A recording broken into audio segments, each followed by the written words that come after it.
Hello, xin chào.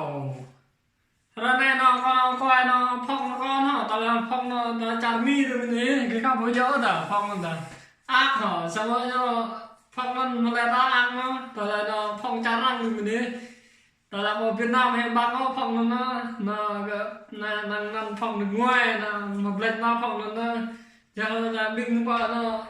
nước ngoài bao nhiêu bộ phong nó là lừa nữa mà phong là nó phong cao to cái to với cái nó phong nó mà lại ta năng thế hả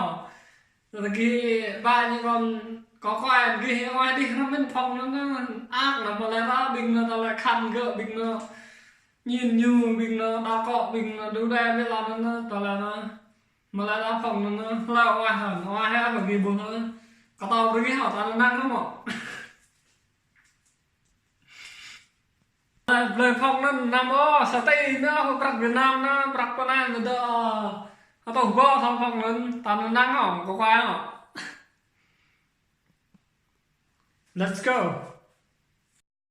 Nó bọc măng na đã hoang đó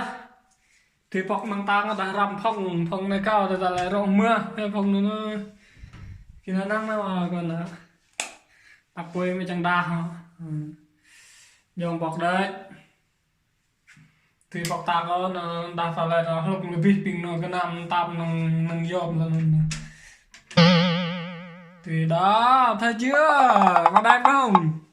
ông mấy lần ba có lá phong nó cái hoa nó có lá phong nó chặt cái ra cái hoa đi mình nó này nó ác nó đu đeo nó nó bơ mà lại ta nó tiền nu nó hoang này số bao này đinh hạ này tê mẹ tết này giờ mẹ này bị pin nhá người lô đây mừng rồi có người kem này kết âm out là này đu đeo ấy nữa rồi chẳng cho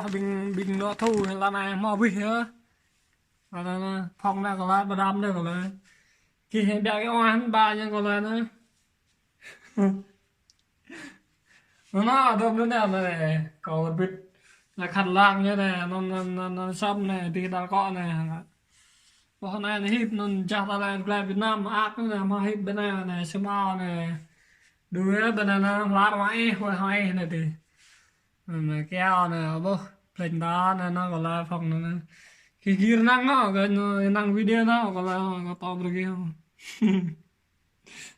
từ biết không đuôi á